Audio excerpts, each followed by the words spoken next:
Olá, amigos! Bom dia, boa tarde, boa noite. Está começando mais um Coin2Biz, o spin-off do Talk2Biz, que é a nossa coluna semanal sobre estratégia, gestão, marketing e inovação. E aqui no Coin2Biz, você já sabe, uma vez por mês, ou mais ou menos isso, nós nos reunimos para falar especificamente sobre o mercado de jogos eletrônicos, a bilionária indústria dos videogames.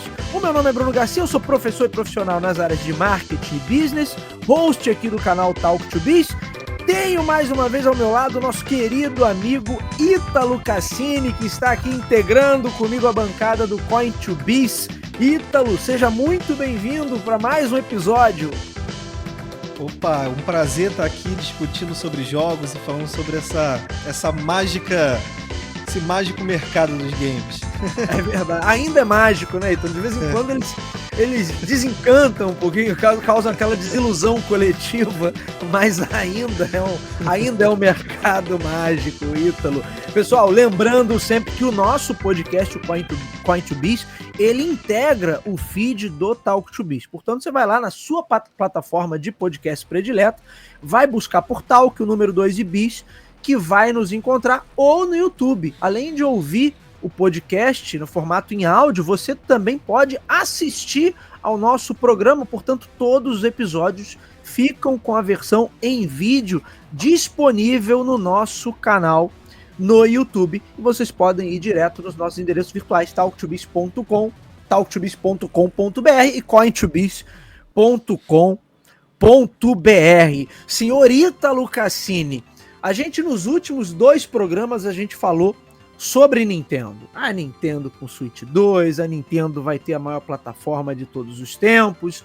e ao longo do ano passado a gente falou sobre Microsoft, falamos sobre Sony, falamos sobre PCs portáteis, mas a gente estava devendo um episódio específico para falar sobre uma terceira força nesse mundo dos videogames, porque a gente tem Sony e Microsoft disputando ali quem domina o cenário de consoles, embora a Microsoft esteja mais com uma outra pegada hoje em dia, que a gente já citou por aqui.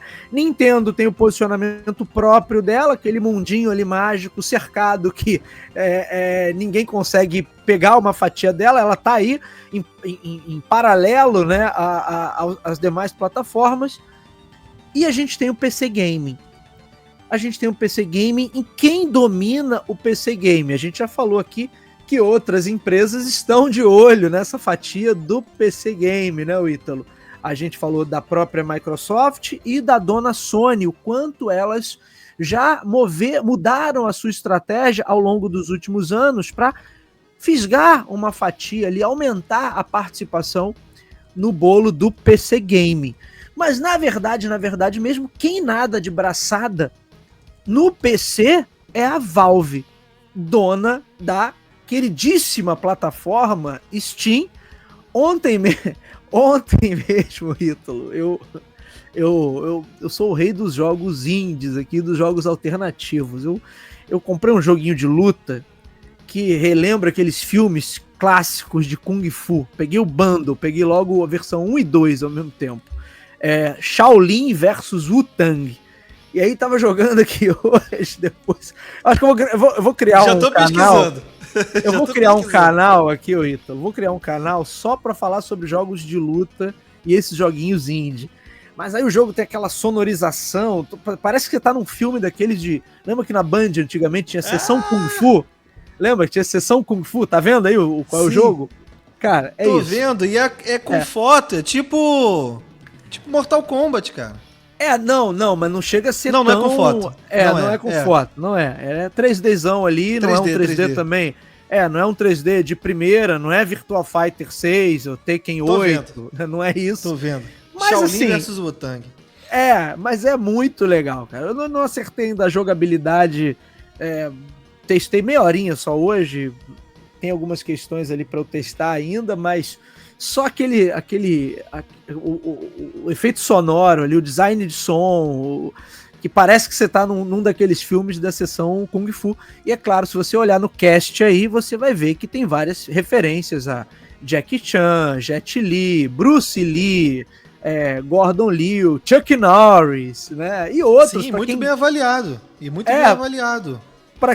Aí você conta aí pros nossos ouvintes, Ítalo, qual o preço que você tá vendo disso aí na Steam? Então vamos começar, já que a gente vai falar da Steam e da Valve, qual é o preço dessa pérola do Kung Fu, dos jogos de luta? Um jogo muito bem avaliado em 3D, com interface, mais de 925 qualificações positivas.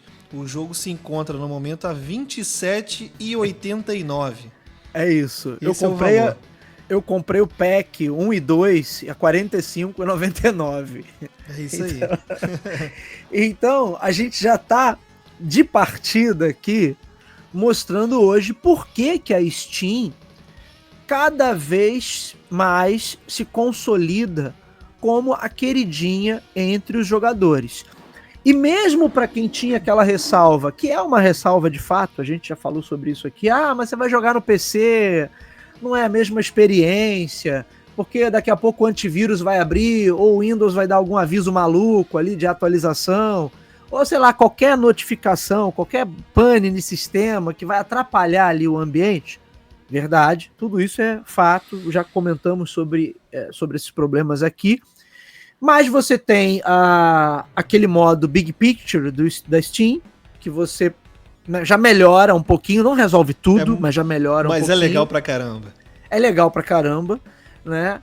E você tem o Steam Deck.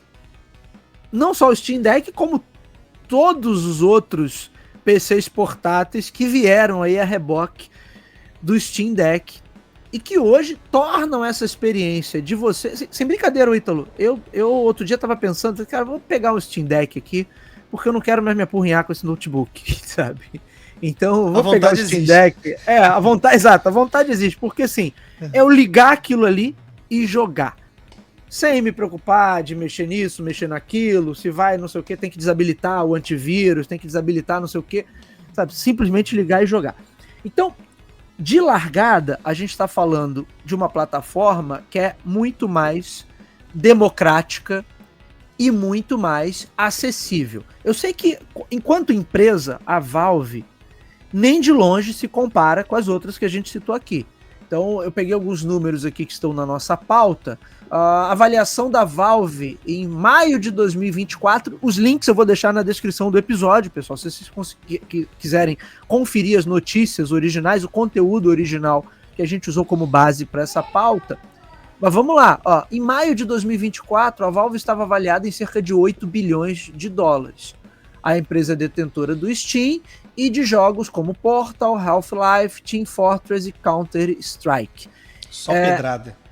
Só pedrada. Em 2022, a Valve gerou cerca de 13 bilhões em receita total. Cerca de 10 bilhões de dólares dessa receita vieram da loja Steam. Em 2023, a Valve faturou quase 1 bilhão com caixas do Counter-Strike. Isso aqui é uma história, negócio ali que eles venderam aquelas caixinhas para ver se vinha item, coisa e tal, e isso aí nem era pra ter lido essa merda aqui, mas agora já foi, depois eu tiro a edição.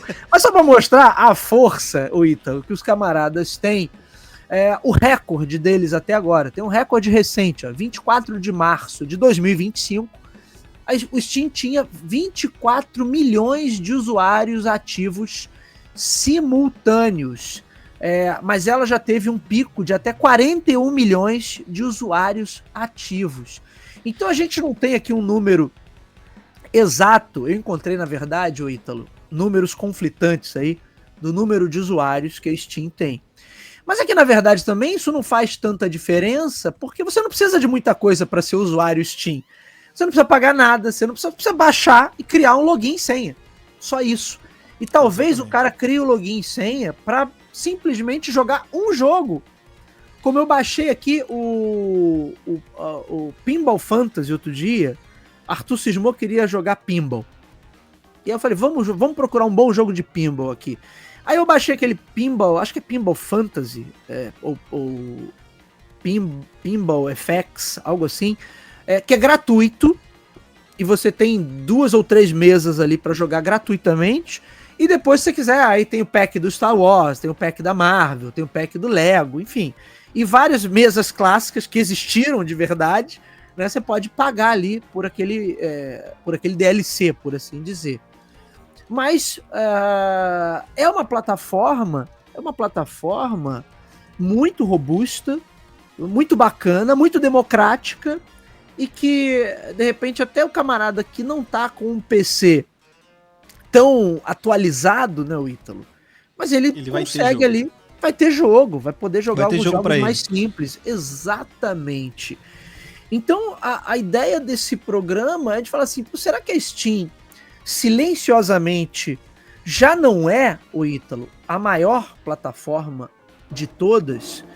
E a partir do momento que, na verdade, Microsoft e Sony, principalmente, acendem o facho, falando aí no popular, né, para pegar uma mordida desse mercado de PCs e levam jogos AAA e que antes eram exclusivos para o PC Gaming, isso não chama ainda mais a atenção do grande público para Steam? Ah, tem isso aqui, ó. E o camarada que entrar ali, tudo bem, não é a mesma coisa, de fato, de você estar numa plataforma como um PlayStation da vida, como um próprio Nintendo Switch. É claro que tem suas vantagens ali de você ter um console de videogame. Mas a Steam, ela é uma segunda via perfeitamente viável, né? Se o camarada hoje, o camarada que tem um videogame, ele provavelmente tem um computador também, Ítalo, né? Sim. Qual seria o perfil de usuário que o cara tem só o videogame e não tem um computador em casa? E falando de custo e acesso, vamos lá, num console, se você tem um console, você consegue de alguma forma emprestar um jogo, né? A gente está falando de jogo físico. Ou se você tiver no mesmo console, no caso do PlayStation, você consegue botar várias contas e uma conta compra o jogo e a outra utiliza. Só que na Steam, a gente tem como fazer um grupo de família, beleza? Inserir o usuário dentro do grupo de família, e aí desde que um jogo específico só esteja sendo rodado, só esteja sendo jogado por uma pessoa, qualquer pessoa pode consumir aquele jogo da família. Então, assim, para a pessoa consumir jogos no Steam, ela só precisa ter um amigo que tem jogo, na verdade. A real é essa. Você não precisa nem comprar jogo. Tem essa, né? Você pode comprar, compartilhar, né? Fazer alguma coisa ali com o teu amigo e rachar um jogo. E se for um jogo single player, que vocês não vão jogar em simultâneo, isso é tranquilo pra caramba. Então tudo isso é uma questão de acessibilidade à plataforma. Roda na maioria dos PCs. Desculpa. Tem acesso pelo Steam Deck e todos os outros PCs portáteis. Você tem acesso a jogos por preços baixíssimos e jogos que são clássicos. Jogos que hoje, às vezes, você não encontra mais no console pelo tempo. A gente não está falando de Nintendo, né? Tá falando dos outros dois. Você tem na Steam alguns desses jogos, né? E bundles também. Tipo o que você falou, Shaolin versus o Wu-Tang, que é um jogo super bem avaliado. A pessoa quer jogar um jogo de luta clássico, ela vai gastar R$27 e está resolvido. Não tem mais o que gastar. Não tem que pagar live service, não tem que fazer upgrade, não tem que fazer nada disso. Baixou o jogo, tá ali, você vai jogar por tempo indeterminado. É compatível com a maioria dos controles, você não precisa gastar R$400 num controle de Xbox para jogar. Você pode conectar eu até tenho uma aqui. manete de luta. Eu até tenho aqui um do Xbox, mas eu tenho também um controle daquele iPega, ou iPega, não sei como é que a galera pronuncia. Sim, que é de muita boa qualidade também. Então eu jogo para dois aqui com o Arthur. Isso, e você ainda pode botar ainda uma plataforma de arcade, USB, que hoje em dia também não é uma coisa tão cara. Você compra um portátil, tem uns que o pessoal faz com Arduino ou com algumas outras. Assim, DIY, né? Mas vende muito na internet, não é caro. E a pessoa vai ter uma experiência melhor do que se ela tivesse no console, que às vezes nem tem aquele jogo, nem tem aquele tipo de jogo, né? Tem isso também. Sim. Ó, eu tô vendo aqui que você me mandou, Ítalo, agora, né? 33 milhões de pessoas online jogando na Steam. Exatamente. É um número absurdo. Eu peguei aqui quanto foi o faturamento do mercado de PC Gaming em 2024. 41,5 bilhões de dólares contra 50,3 bilhões de dólares do mercado de consoles. Então você veja que tem uma diferença, mas é uma diferença pequena, praticamente já movimenta a mesma coisa. Então de 41 para 50 bilhões, e a gente falou aqui que a Steam tinha faturado 13 bilhões, né, com 13 ou 10 bilhões, agora eu não lembro aqui o que estava na pauta, mas daqui a pouco eu olho aqui, só via loja Steam, ou seja, desse mercado de PC Gaming, sei lá, 25%, vamos dizer assim, é da Steam, né? 25%, mais ou menos aí os 25%, uma conta de padaria que eu fiz aqui.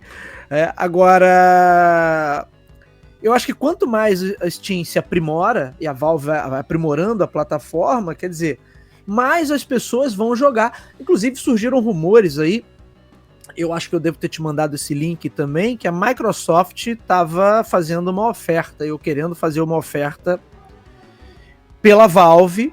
Como eu disse, né, a nível de tamanho de empresa, a Valve é minúscula, a Microsoft é a maior de todas. Então, a Valve para a Sony e para a Nintendo já é uma distância absurda. A Sony e a Nintendo para a Microsoft é outra distância absurda. Por mais que a Sony domine o mercado de consoles, mas enquanto empresa, a Microsoft, putz, é uma empresa gigantesca, muito maior do que a Sony. Então a Valve, perto desses camaradas, ela fica pequenininha. Mas por outro lado, o que a gente tem visto, Ítalo, nos últimos anos, é a Valve fazendo alguns movimentos muito acertados, né, e se consolidando como a plataforma para você jogar e jogar bem no PC. A gente tem outras, né? Tem a... Esqueci o nome daquela da... Como é que é o nome daquela plataforma da Epic? Não, tem a da Ubisoft. A da Ubisoft eu não sei se eu classificaria, o Ítalo, a Ubisoft como uma concorrente, porque da Ubisoft acho que você só consegue jogar os jogos da própria Ubisoft, ou não. Você pode... Não, só da própria Ubisoft. Na Epic é a Epic Store mesmo, né? Que tem os jogos da Epic. E que, por sinal, dá jogo de graça também, direto, assim, jogos AAA. Já teve época que ele deu já quase a franquia nova inteira do Tomb Raider, franquia nova inteira do Batman, já deu o GTA V. A Epic gasta uma fortuna para dar esses jogos aí de graça. Eu mesmo já devo ter pego, já tô com a biblioteca muito mais do que eu conseguiria jogar só na Epic, né? Só pegando o jogo de graça na Epic, né? E isso acontece também na Steam, né? Pelo fato, onde que você abre o tua PSN ou então o serviço lá da Nintendo e você encontra um jogo por R$20, por R$15. Eu falei pra você que eu ficava revoltado com a Nintendo, que até jogos antigos, da época do Nintendinho e do Super Nintendo, eles queriam vender a não sei quantos dólares. Pô, isso é um absurdo. Aí, quer dizer, me empurrava... Eles transformaram. Agora eles ainda transformaram em um live service, né? Colocando aquele Nintendo... Como se fosse o Nintendo clássico, eu esqueci o nome do serviço, mas você paga o subscription e agora você tem acesso a como se fosse um emulador. Não é bem um emulador, ele joga... Ele roda meio nativo, meio emulação, é uma coisa meio assim, mas... Tem os jogos clássicos lá, mas mediante a subscription, né? Sim, é que antigamente eles chamavam Virtua Console, né? Não sei se ainda é esse o nome. Mas da época do Nintendo Wii era o Virtua Console e o pessoal brincava de Nintendo Flix, né? Que era o Netflix da Nintendo. Eles chamam de Nintendo Entertainment System, Nintendo Switch Online. Tá. Agora é Nintendo Switch Online. É o Switch Online, é isso mesmo. Que aí você conecta nesse serviço, eu já entrei lá, tem muitos jogos clássicos lá. Alguns deles, eles até atualizam não a jogabilidade, mas os botões e os controles para fazer mais sentido, né, no Switch. Isso é uma coisa interessante, eles fazem alguma intervenção, um remapeamento, alguma coisa ali. Mas é tudo muito caro, né? Você tem que pagar uma subscription para rodar, não é um valor simbólico. Eu acho que esses jogos tinham que ser um valor simbólico, né? Um jogo que tem mais de 20 anos. Sei lá, R$3, R$5, tá muito bem pago, né? O pessoal $1, $2. Isso a rodo em emulador. Porque aqui a gente tá falando do mercado olhando do ponto de vista assim, pô, vamos comprar os jogos, vamos ir pelo caminho certo da coisa, né? Vamos baixar o jogo original Sim. da plataforma, mas hoje, porra, se for pro mundo da emulação, cara, né? E hoje você não precisa nem baixar o emulador, você tem emulador no próprio navegador, né? Então, inclusive na própria Steam você tem lá o RetroArch, né? Que você é um sistema para você organizar seus emuladores ali. Então você pode. Eu ainda não tive paciência, Ítalo, tempo para fazer isso, mas você pode manter os emuladores dentro da Steam, cara. Então ainda tem isso também. A gente tá falando sobre Steam, e aí eu falei assim, pô, vou dar uma pesquisada aqui pra não sair chutando a parada. Já é possível, pelo que eu tô vendo aqui pelo Google, jogar jogos da Steam no Xbox por meio de um serviço aí meio third party. Alternativo. Meio alternativo. E aí parece que tinham rumores que em algum momento a Steam seria integrada a biblioteca dele ao Xbox como serviço. O Phil Spencer... meio surpreso, assim, né? Não, o Phil Spencer já falou, ele já falou sobre isso em entrevistas passadas, porque a ideia dele de ser o hub supremo ali dos jogos, né, isso incluiria ele ter o acesso total ali, por exemplo, a biblioteca da Steam, ou ter o aplicativo da Steam dentro do ecossistema do Xbox, que do meu ponto de vista também faria todo sentido, né? O que a gente já discutiu aqui sobre a Microsoft é que ela precisa decidir se ela quer ser o hub, quer ser a plataforma, ou se quer continuar sendo publisher, né? Vendendo o jogo. Exatamente. Pra justificar a venda do console também, né? Exato. Mas ele já falou sobre isso e tá aqui, ó. Tem uma notícia aí que tá no link que eu tô deixando aí pra galera. Microsoft pode adquirir a Valve por 16 bilhões de dólares. A proposta de 16 bilhões é um valor considerável, especialmente refletindo a importância estratégica da Valve e do Steam no mercado de jogos. Se a gente falar, o Ítalo, dos concorrentes não da Valve, mas da plataforma Steam, esses concorrentes que são puramente do mercado de PCs são coisas pequenas, né? A Steam nada de braçada. Se eu olhar para o mercado de consoles, aí eu tenho realmente, tem alguns números aqui, o Game Pass em fevereiro do ano passado tinha cerca de 34 milhões de assinantes pelo mundo. Eu não consegui aqui números super atuais de assinantes do Game Pass, mas em outubro do ano passado, já um número mais recente, PlayStation Plus tinha 116 milhões de assinantes. Então, realmente, é muita gente.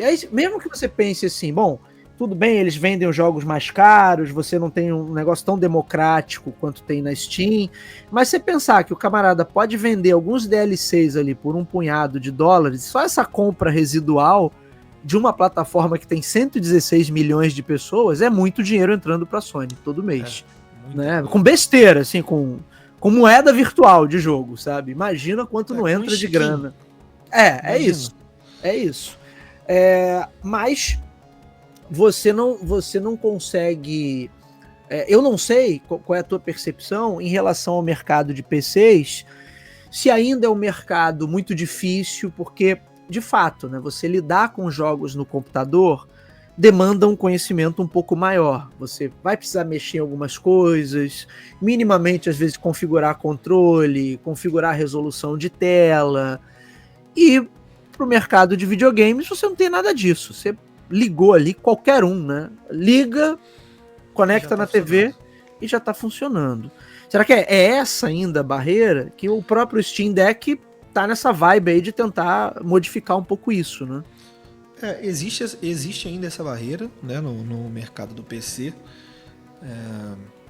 O Steam tem melhorado muito essa situação, porque hoje, por exemplo, dependendo do controle que você conecta, ele já identifica, ele nem pede para você remapear, já muda automaticamente os ícones. Então, por exemplo, eu tenho um controle aqui de PS4 que eu só uso ele para poder jogar no PC. Quando você conecta ele com a Steam aberta, ele já identifica o controle, já nomeia o controle, e aí dentro de determinados jogos, não são todos, ele já muda as letras da interface dos botões para os botões do PlayStation, sem nenhum tipo de intervenção. né? Então isso é uma coisa legal, mas realmente o PC a gente tem essa questão da resolução, da qualidade, a pessoa acaba tendo que mexer. Já no Steam Deck, apesar da gente ter isso também, a gente poder mudar as configurações do jogo no Steam Deck, já é uma coisa um pouco mais redonda, né? Porque quando você instala um jogo da Steam no Steam Deck e esse jogo ele foi validado, você tem um ícone na Steam no jogo que mostra que aquele jogo ele, digamos, foi validado para o Steam Deck, né? Então você já sabe que aquele jogo não vai ter problema, porque o Steam Deck é um hardware, Sim. né? Sim. Apesar de ser um PC portátil, mas é um hardware que ele teve uma homologação, teve mais cuidado. O PC é aquilo que a gente conhece. São peças variadas que não têm uma estabilidade, nenhum padrão, né? E tanto que os próprios desenvolvedores demoram muito mais tempo para poder acertar um jogo para rodar no PC por conta disso, pela variedade de PCs diferentes que podem rodar aquele jogo, depende do público. E no console não, né? O console é um hardware, no máximo 2, o normal e um Pro, né? Que o cara vai fazer o jogo para aquilo ali e o usuário só vai ligar, né? Se ele está conectado a uma TV específica, a TV já vai identificar. Com as tecnologias atuais, inclusive, o cara não precisa nem mudar o modo da TV. Quando ele conecta o console com uma TV que tem suporte, por exemplo, a ALM ou algumas outras tecnologias, o cara liga o console, a TV já vira o modo dela, já entra no canal do jogo sem você apertar botão nenhum no controle remoto. Então, assim, é uma praticidade, né? É uma praticidade e ainda é uma barreira de entrada para o PC. Né? É verdade. Até porque o mercado de PC, no momento, tá meio complicado, questão de preço. Sim, por causa das placas de vídeo, né? Isso.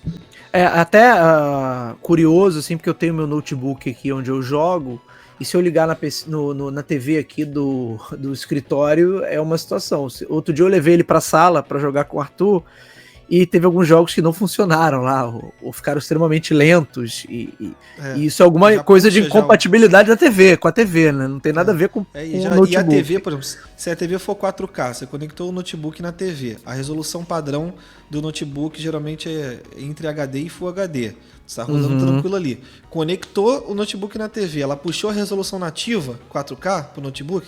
Quando você abrir o jogo já vai abrir em 4K. Aí já vai ser diferente. Então tudo isso é uma coisa que vai exigir intervenção do usuário, né? De ir lá, deixa eu mudar isso aqui, voltar. Exatamente. Essa ainda é a grande barreira. Agora a Valve, o Ítalo, ela já teve algumas iniciativas. Lembra alguns anos atrás das Steam Machines, que eram meio que PCs ali focados que é o que eles fizeram agora com o Steam Deck, só que agora deu certo, né? Naquela época não funcionou.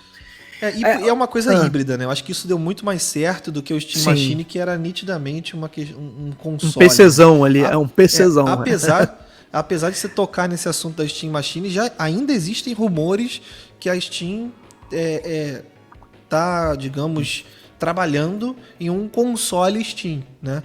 Mas eu acho que faz todo sentido. Um console de mesa. Porque ela já tem controle, né, Bruno? Não, o Ítalo, e eu acho que faz todo sentido, tá? Porque, por exemplo, eu não tenho intenção de jogar na rua, né? Então, comprar o Steam Deck pra mim seria puramente para ter a facilidade de conectar ele na TV e jogar como se fosse um console, como se fosse um Switch, mal comparando. Eu acho que a ideia da Steam Machine, ela faz todo sentido. Agora, às vezes é um posicionamento confuso, né? Porque o público vai olhar, para que eu vou pagar caro nisso aqui se eu posso comprar um PC por minha conta e fazer do meu jeito? Acho que o público do PC tem muito isso, né? Se o cara entender que aquilo ali é um PCzão, ele não vai querer comprar. Acho que foi o que aconteceu da outra vez. Exatamente, a questão justamente, e o propósito, assim, o Steam Deck você consegue ainda botar teclado e mouse e tudo mais. Sim. O console, ele vai ter que ser vendido não como um console, vai ter que ser vendido como um PC, né? Se a Steam anunciar ele como um console, é possível que falhe novamente, né? Por conta disso. Os PCs portáteis, eles estão fazendo um certo sucesso justamente porque eles estão sendo anunciados como um PC portátil e não como um console portátil, né? É pela mobilidade, né? Pela mobilidade. Exatamente. Não. Que aí com aquilo ali você tem um outro propósito além do jogo também. Eu acho até, o Ítalo, que na verdade, se a coisa se confundir ainda com o PC, você tem um problema sério. Se eles entrarem e falarem assim, olha só, você vai ter uma máquina dedicada que vai custar bem menos, então imagina que você vai ter um Steam Deck, só que não vai ser móvel, né? Vai ser um negocinho de mesa que você vai ligar ali e você vai ter toda a tua biblioteca Steam. E se isso estiver a um preço razoável, porque hoje você falar de um PC gaming, o PC gamer, você tá falando de um nível de investimento. Se eu falar de uma maquininha dessa, de repente você pode ter um hardware ali otimizado, que vai ser bem mais em conta, e pro cara que tem o PC, vai valer a pena, porque ele vai ter estabilidade ali. Então ele tem o PC, exatamente, mas ele tem uma maquininha dedicada ali para rodar. Agora, fala aí. Depois, e para quem quer comprar um console, pode não comprar um console e comprar esse dispositivo, porque ele vai ter a estabilidade e vai ter o lance do selo, né? Esse selo aí é muito importante, da homologação, como acontece no Steam Deck. Você vai ter um selo tipo Steam Machine. Então você sabe que aquele jogo você pode comprar tranquilo, que ele já foi testado no console, né? Sim. Aí eu quero... um ponto que eu queria ver com você é assim, me parece que a Steam tem um certo... A Valve, no caso, né? Tem um certo trauma de lidar aí com o mercado de bens de consumo. Tanto é que o Steam Deck tem uma venda, de certa maneira, reduzida. Eu acho que eles limitam bem ali os canais de venda. É muito uma questão de venda direta, de você comprar direto com eles, né? E eles não têm uma atuação, ou pelo menos aparentam não ter uma vontade assim de botar o bloco na rua e fazer muito barulho.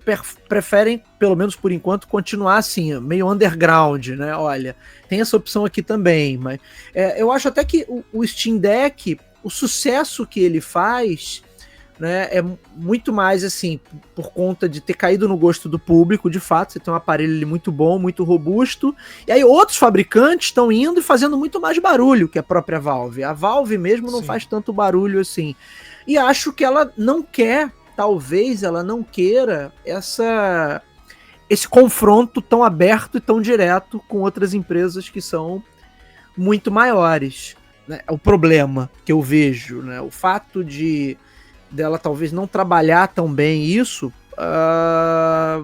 limite um pouco o crescimento da plataforma. Então hoje você tem uma plataforma Steam que tem já um número bacana de usuários, mas que talvez pudesse ser muito maior, né? Talvez pudesse atrair um quantitativo muito maior de jogadores. E me assusta um pouquinho, a gente falou aqui da oferta da Microsoft, eu não gostaria de verdade que a Microsoft comprasse, não. Temo que isso possa atrapalhar um pouco o que é a essência da plataforma Steam hoje, se a Microsoft de repente adquirisse a Valve. Você não acha também que a Valve é um pouco reticente assim de botar o pé na porta e falar, olha, até porque ela teve essa experiência ruim com o Steam Machine? A Valve, eu sinto que ela é muito conservadora em alguns lançamentos de hardware dela, e eu fiquei muito impressionado com ele lançar, por exemplo, o headset de realidade virtual do Index, né? Que era um aparelho de $1.000, uma caixa gigantesca que tem um problema logístico, tem um problema de instalação, tem um monte de coisa, e ainda assim teve o seu sucesso. Até hoje tem uma posição expressiva lá na lista de headsets. O Steam Deck também parece sempre que eles fazem para testar, é como se eles tivessem um projeto. A sensação que dá é que eles têm um projeto sempre um beta, maior, né? E aí eles colocam aquilo ali para testar o público, né? É isso que fica, né, de sentimento. Porque eles vendem a coisa sem muito marketing, aquilo que tu falou, uma coisa mais direta, né? Uma venda mais direta. Não tem ali muito uma questão de anúncio de suporte, de atualização, aquilo ali não fica muito claro, né? Como se tu estivesse realmente comprando um protótipo, né? Uma coisa assim. Sim. Mas assim, tem rumores, né? São que a Valve tem muitos equipamentos ali em teste, em protótipo, né? Tanto questão de headset, console portátil, já tiveram diversos rumores sobre o sucessor do Steam Deck, ou uma versão atualizada do Steam Deck, que dizem que é inevitável, né? Mas é muito teste de hardware para pouca coisa na rua que eu vejo, né? Sim, Talvez a sim. demanda do Steam Deck fosse até maior, né? Se as pessoas soubessem que ele existisse, né? Exato, Eu mesmo demorei exato. muito para saber que existia o Steam Deck e eu consumo o games, né? Eu tô dentro eu pesquiso sobre games. Demorei muito para saber Tá que o dentro Steam dessa Deck bolha, né? existia. Para começo de conversa. Então, é realmente uma abordagem um pouco estranha, né? Eu não sei se é uma questão de oferta e de demanda, se eles têm uma questão de limitação de produção também, né? Às vezes eles querem ter o controle das unidades que vão para o mercado. Eu não tenho muito essa... Eu acho que é um pouco disso e, como você falou, é tudo muito um espírito ali de prototipagem, olha, vamos testar, vamos ver. Acho que, de certa forma, o Ítalo, o que a Valve faz, ela evita, na verdade, esse confronto direto ali com outras empresas maiores. E como você falou, isso se reflete nas vendas. Então, a gente não tem números exatos aqui da venda do Steam Deck, mas a gente sabe aí que em algumas milhões de unidades foram vendidas. Né? Mas comparar com por exemplo, o próprio Nintendo Switch, né, que a gente já falou tanto aí nos últimos programas, né, é uma venda inexpressiva. E talvez outros fabricantes que estão fazendo muito mais alarde com seus PCs portáteis, talvez eles tenham uma venda até mais significativa. Então, Então, isso que é assim, curioso, porque os outros PCs portáteis, muitos deles, ROG Ally, muitas outras marcas, têm hardware até superior ao do Steam Deck. A maioria deles são superiores ao Steam Deck, né? E custam mais caro também.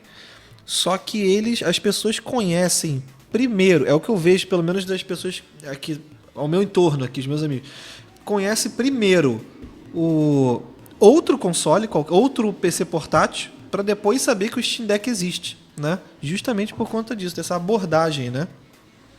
sim, sim, sim. Agora, o Ítalo, pra gente caminhar já para o nosso final aqui de episódio, a Valve tem um projeto também, como você já disse, na área de headsets. E tem um lançamento aí, especula-se, né, sobre um lançamento. Você já falou sobre isso aqui no programa mais de uma vez, mas segundo você estava me contando aí nos bastidores, tem notícias quentes aí. Então a Valve também aposta nesse futuro aí do VR Gaming, que ainda é um mercado ainda mais minúsculo, né? Se a gente for pensar que o Steam Deck, que é o Steam Deck, que é algo mais massivo, vendeu até hoje, sei lá, talvez não tenha chegado nem a 10 milhões de unidades, que dirá o mercado de headsets de realidade virtual. O que você tem de informação e o que você acha que a Valve, como é que a Valve percebe esse futuro do VR Gaming? Assim, eu acho que a Valve ela é uma grande entusiasta do VR Gaming. Para começo de conversa, eu acho que ela é entusiasta do VR Gaming porque o primeiro headset que ela lançou, que foi o Index, já foi um headset de $1.000 e ela colocou nada mais nada menos como lançamento do headset a franquia Half-Life para jogo. Half-Life Alyx foi o jogo que lançou o Valve Index, né, o headset da Valve, de $1.000 e vendeu muito, né? Agora, com a ascensão dos headsets de standalone, como é o caso do MetaQuest, como é o caso de outros headsets dessa linha, né, que eles também processam o jogo, não é só um periférico, né? Por exemplo, o Apple Vision Pro é um headset standalone, mas ele está ali completamente fora de posicionamento no mercado, pelo fato do propósito dele em si, né? Os rumores dizem que tem um lançamento ainda agendado para 2025, na casa de valor de $1.200, ou seja, foge completamente da linha Quest e foge inclusive de um headset de PC, né, que está batendo ali nos $1.000. E parece que a promessa é ser um headset standalone. Então, assim, segundo os rumores, eles estão produzindo outro headset que tá para entrar como flagship, né? Tá para entrar como um headset top, sendo standalone, como foi o caso do Index, que era um headset de PC, esse seria standalone ou híbrido, né? Ainda não se sabe ao certo. Mas está para entrar, e aí rumores dizem que eles estão desenvolvendo outros jogos in-house, eles têm estúdio desenvolvendo jogo exclusivo para esse headset, né? E que esse headset ainda está agendado para 2025, né? A gente tem informação de que é um headset que não brigaria diretamente com Meta por causa do preço, mas seria um headset revolucionário pelo que ele entrega em questão de features, né? Então, tudo que tem aí nos headsets mais avançados, eye tracking, fovita de rendering, uma lente, que tem a claridade 100% do campo focal, né? Se demole aí um OLED ou um micro LED, né, para ter um contraste maneiro.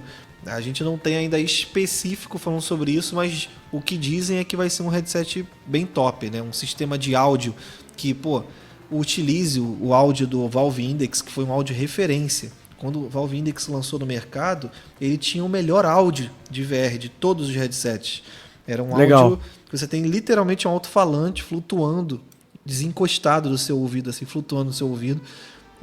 E ele passou a ser referência para outras marcas produzirem seus kits de cabeça, né, para o headset. Pode ser que esse headset seja um outro equipamento desse. Mas me assusta o preço, né? $1.200. Vai continuar sendo uma coisa muito lixada se for por esse caminho do flagship. Né? Com certeza. Com certeza. Muito bem, senhor Ítalo Cassini, continuaremos a acompanhar essa revolução silenciosa da Valve. A Valve tá indo ali quietinha pelos cantos, mas está cada vez mais conquistando um maior espaço. Meu amigo Ítalo, eu torço para que ela lance o console. Se ela lançar o console, a Steam Machine já reserva na pré-venda, que para mim seria fantástico e liberaria o computador, inclusive, para fazer outras coisas. Por exemplo, renderizar vídeos, né? do nosso canal. Né? Então seria já maravilhoso por isso. Muito bem, senhor Ítalo, quero te agradecer por mais essa participação aqui no Coin2Biz, meu amigo. Opa, eu que agradeço pela oportunidade. Legal, eu agradeço ao meu querido Ítalo e agradeço a você que está nos ouvindo ou está nos assistindo. O Coin2Biz, você já sabe, ele integra o feed do Talk2Biz, você encontra nas principais plataformas de podcast e também fica disponível a versão em vídeo. Você pode nos assistir aí na sua TV de 80 polegadas, 8K, né?